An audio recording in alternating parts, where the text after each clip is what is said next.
इतनी देर की। तो hey guys, welcome back to the video. आज हम आपके लिए लेके आए हैं TVS एंटॉर्क। 6 मॉडल तो है ये, बट हाँ रेस एडिशन वाली लुक नहीं है इसमें।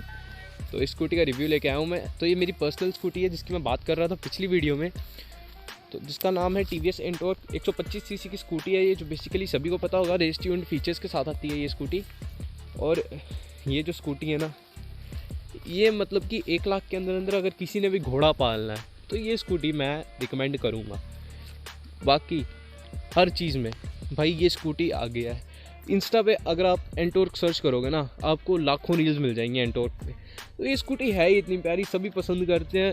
इसकी रोड प्रेजेंस भी बहुत अच्छी है, इतनी ज़्यादा एग्रेसिव बॉडी है, एकदम शार्प बॉडी है स्कूटी की। तो भाई घोड़ा चना तो खाएगा ही। जो कंपनी क्लेम करती है वो 40 to 45 के बीच में करती है। मेरे को डीलरशिप वाले ने बोला था 45 तक दे देगी ये मेन रोड पे, और आपके वाले लोकल पे चलाना हो तो 40। भाई 40 भी नहीं देती है ये, आपकी 35 to 40 के बीच में रहेगी, क्योंकि एग्रेसिव तो चलाओगे ही। ठीक है, अगर ऐसा घोड़ा पालना है तो उसको दौड़ाओगे ही।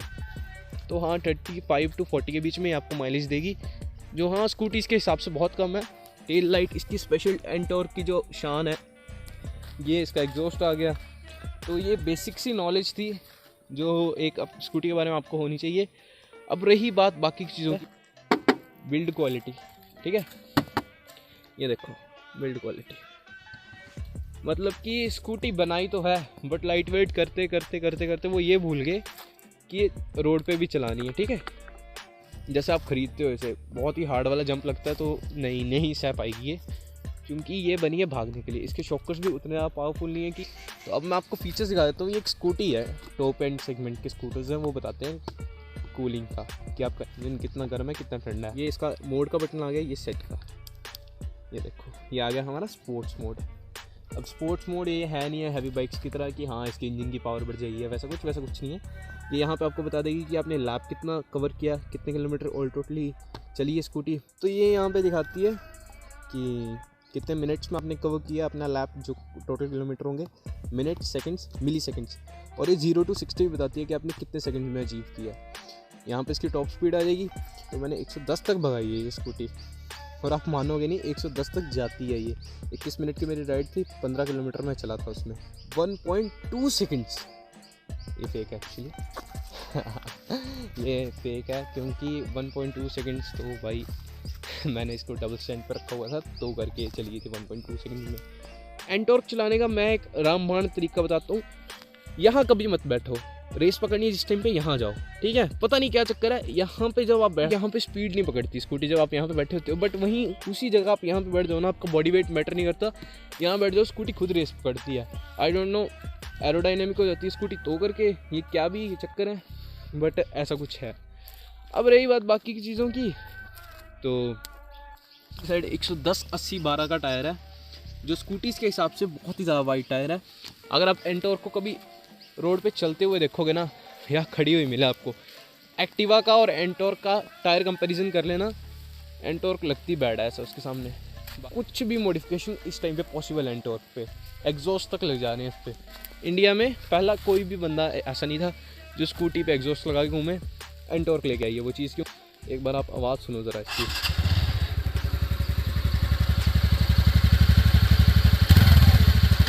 कान फाड़ आवाज़ तो मैं नहीं बोलूँगा आपको, पर हाँ स्कूटीज़ के हिसाब से बहुत ज़्यादा लाउड है ये। मतलब रोड पे जा रही होगी तो आपको ऐसा लगेगा कि कम से कम कोई 150 सीसी की बाइक पल्सर वगैरह से तो ज़्यादा ही है इसकी आवाज़। ग्राउंड क्लियरेंस बहुत कम है। ऑफ रोडिंग मेरी तरह अगर हो पागल कर लोगे, नहीं तो बिगिनर हो, कोई ऑफ रोडिंग नहीं कर सकते इस पर। कहीं ना कहीं बिल्ड क्वालिटी इसका एक मेजर ड्रॉबैक है। इसके जितने भी स्क्रू हैं, जितने भी स्क्रू दिख रहे हैं आपको साइड पैनल के, ये सारे ढीले हो जाते हैं। ये आपको आफ्टर मार्केट खुद कसवाने पड़ेंगे। ये देखो ये टूट चुका है यहाँ से, ये देखो ये यहाँ पे ऐसे था ये यहाँ से टूट गया है। ठीक है, ये जंप की वजह से जब भी जंप लगे तब ये वाली चीज़ें निकल आती हैं। ठीक है, और सेम चीज़ ही यहाँ पे होगी हुई है। ये देखो बिल्ड क्वालिटी की आप बात करो तो यहाँ पे भी देखो क्रैक आ गया हुआ है। मेरी गलती थी, मैं स्पीड पे था और मैंने मोड पे स्पीड कम नहीं की, मैंने और थ्रोटल दे दिया, जिससे जो स्कूटी थी वो ऐसे जा रही थी, ऐसे करके हो गई। ठीक है, जैसे ये जो एंटॉर्क है ये ऐसे करके स्लाइड होगी तो ये आगे को चलेगी, मेरी बाजू टूट गई। ठीक है, मेरी बाजू टूट गई, स्कूटी को सिर्फ स्क्रैच आए थे माइनर से, जो आप अभी देख सकते हो। ये स्क्रैच आए हैं और ये स्क्रैच आए हैं। और बस ये वाली चीज़ जो इसका मिरर है, ये जो मिरर है ये देखो, ये पीछे को थोड़ा सा बेंड हो गया, तो इसने यहाँ पे बॉडी में थोड़ा सा बेंड कर दिया हुआ है।